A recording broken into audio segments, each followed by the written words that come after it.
everyone, thank you for tuning in. Today I'm going to be doing a hand-tied arrangement using artificial flowers, and I have these beautiful bright colors. And originally I set out to do one style of bouquet, and then I ended up doing a different one. So I'm actually going to arrange these flowers twice. This first style I'm going to do as a freestyle bouquet, and then you'll see these flowers again as a what I like to call a roundy moundy, or your traditional round shaped bouquet.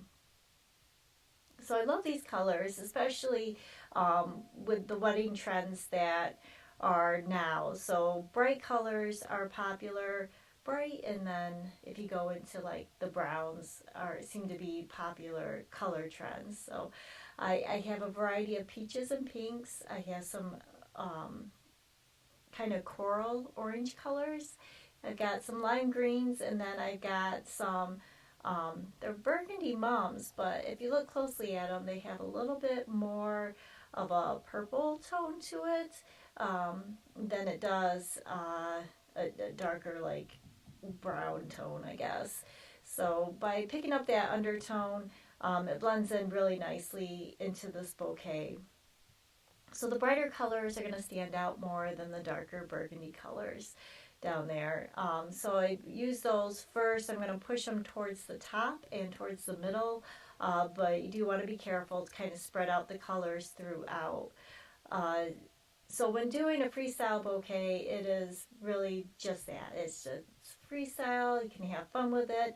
The important thing is, though, if you're using different colors, is that you've got to be careful where you place them. So it's not so heavy, dark on one side and light on the other. You just have to distribute them throughout. What's fun about freestyle bouquets too is you can really stand up those stems. So if you pick out a artificial flower that's got a beautiful stem on it, you can really showcase it in a freestyle bouquet. But I just tuck the more burgundy colored mums down at the bottom there, kind of give it a solid base. Work some of the greenery around the bottom too.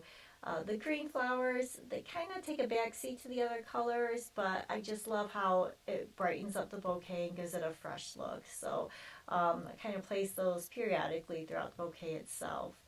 And then once I have everything kind of arranged where I'd like it, I'll tie it off with a wire or chenille stem, or a pipe cleaner is the other name for it.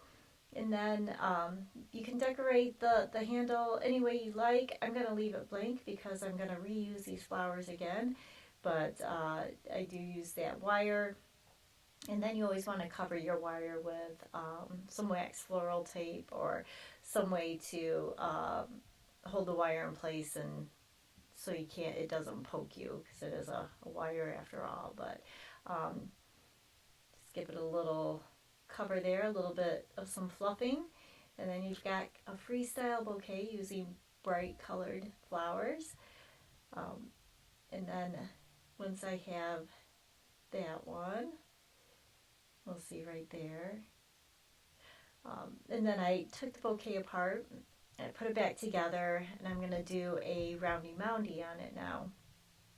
And so it's same principles are going to apply. I want those brighter colors more towards the center. I'm going to put the burgundies more towards the base. Again, just kind of giving that foundation at the bottom. But I start with my focal flower, which is that bright peach flower, because it is brighter than the other flowers. It's got an interesting texture to it, and kind of a detailed center. So I put that right in the center. I'm going to work my other flowers around it, which are equally as bright, but I just thought that one was the most interesting to look at. I'm working a little bit of some artificial greenery around it as I go. And I did tie it off with some wax floral tape as I went. It's just kind of loosely holding things together. Sometimes when you have those stems that are just smooth and round, they tend to twist in your hand, especially with the artificial. So I just give it a little bit of wax floral tape, because you still want to be able to um, push and pull, I guess, the flowers in case it's down too low. Um, but just a little loose bit of wax floral tape will hold it so it doesn't spin in your hand. And I'm working my greens around it. Again, I just want to put those darker colors towards the base. And those orange mums are quite bright too.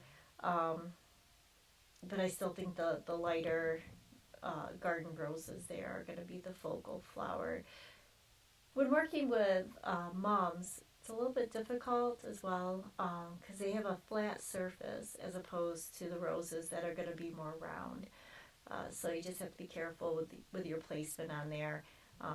Again, having that wax roll tape to kind of tie it off as you go will keep those mums from sliding down or up, whichever way you don't want them to go. The wax floral tape will hold them in place. Working a little bit of greenery around the outside too. I've got some spiral eucalyptus that also has that fresh green color. And then you can see the ivy in the front there. So that was the actual ivy bush that I've trimmed off of it. I used it in the first arrangement almost like an armature to help hold the flowers in place. It's kind of an easy way, especially with the free form, to kind of hold everything right where you want it when you don't have the ability to push the flowers side by side to keep them in place and they're just kind of freestanding. Having an armature or something like that ivy really helps when designing it. So I do the same thing with a wire and I'll cover it with the wax floral tape, and then this would be a great bouquet to do a handle wrap on the handle itself. You could also use some artificial rose stems and kind of do like a faux stems all the way around it. So it looks natural, but yeah, it's not really. And I'll put a link at the end of for the next video showing how to do the artificial stem wrap. But there's the roundy moundy. Thank you so much for watching.